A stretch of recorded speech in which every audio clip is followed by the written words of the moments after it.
नमस्कार दोस्तों, मैं पावन मिस्त्री द पॉजिटिव शो सीरीज में आप सभी का स्वागत करता हूँ। आज हम हमारे भारत के एक विद्वान की बात करेंगे। 1989 का ब्रिटिश अधीन भारत। क्या कोई बता सकता है कि इस वर्ष किस प्रसिद्ध व्यक्ति का जन्म हुआ था? कक्षा में एक साथ कई हाथ उठे। सबने कहा कि चाचा नेहरू। अध्यापक ने पंडित नेहरू का नाम पूछा।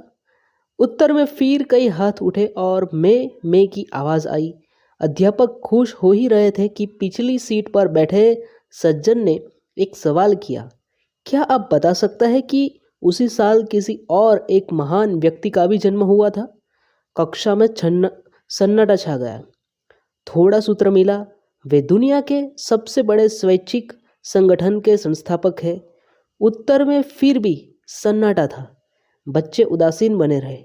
शिक्षक ने थोड़ा घबराते हुए कहा, आप ही बता दें, शायद वे पाठ्यक्रम में शामिल नहीं है। उत्तर मिला, डॉक्टर केशव बलिराम हेडगेवार, राष्ट्रीय स्वयंसेवक संघ आरएसएस के संस्थापक। उनका नाम, उनका जन्म चैत्र शुक्ल प्रतिपद संवत 1946 1 अप्रैल 1889 को हुआ था। चारों तरफ छाई चुप्पी के बीच शिक्षक का चेहरा भावहीन था।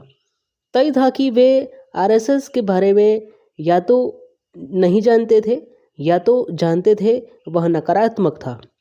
ऐसे लोग भला डॉक्टर साहब के बारे में क्या जानते? आरएसएस के एक वरिष्ठ स्वयंसेवक की दिल्ली के एक प्रतिष्ठित स्कूल की पहली यात्रा के इस अनुभव से हेडगेवार ए डिफिनिटिव बायोग्राफी पुस्तक की शुरुआत होती है। ब्रिटेनवासी लेखक रणनीतिकार सचिन नंदा ने राष्ट्रीय स्वयंसेवक संघ की 100वीं वर्षगांठ पर इसके संस्थापक डॉक्टर केशव बलिराम हेडगेवार पर लिखी इस पुस्तक में उनके जीवन के अनछुए पहलुओं को उजागर करने का प्रयास किया है। नंदा पुस्तक के 18 अध्यायों में डॉक्टर साहब के बचपन, उनकी विचारधारा, दूरगामी सोच व भारत पर उनके सामाजिक एवं सांस्कृतिक प्रभाव के साथ ही जीवन के कई अज्ञात पहलुओं को उजागर करते हैं। वे बताते हैं कि कैसे 20वीं सदी में भारत का अधिकांश इतिहास और उससे भी अधिक 21वीं सदी का आरंभ हेडगेवार की विरासत है। वर्ष 1925 में डॉक्टर हेडगेवार ने सामाजिक सांस्कृतिक उत्थान के लिए जमीनी स्तर पर लोगों को जोड़ने वाले संगठन के रूप में राष्ट्रीय स्वयंसेवक संघ की स्थापना की थी और एक सदी से भी कम समय में यह दुनिया का सबसे बड़ा स्वैच्छिक संगठन बना।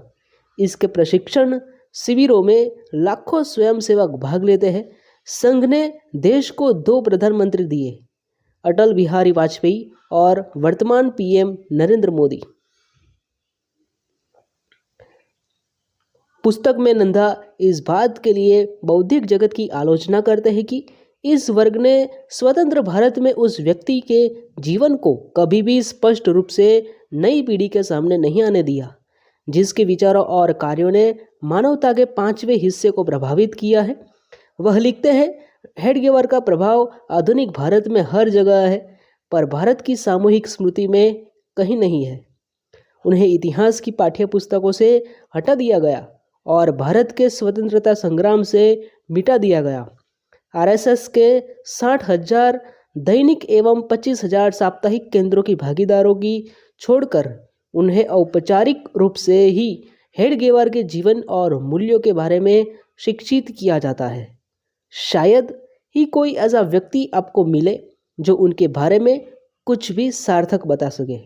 यह पुस्तक डॉक्टर हेडगेवार की जीवनी से आगे बढ़कर उनके जीवन को गांधी, नेहरू और सावरकर जैसे समकालीनों के साथ तुलनात्मक रूप से देखती है और औपनिवेशिक शासन, बढ़ते सांप्रदायिक तनाव और आधुनिकता की जटिलताओं से जूझ रहे देश की पृष्ठभूमि में सांस्कृतिक राष्ट्रवाद की संस्थापना के लिए उनके दर्शन की जानकारी भी देती है। तो नमस्कार, यहाँ पर एक लिंक दी गई है डिस्क्रिप्शन में, वहाँ पे जाके आप ये पुस्तक बाय भी कर सकते हैं। तो ये पुस्तक आप ज़रूर पढ़िए। धन्यवाद।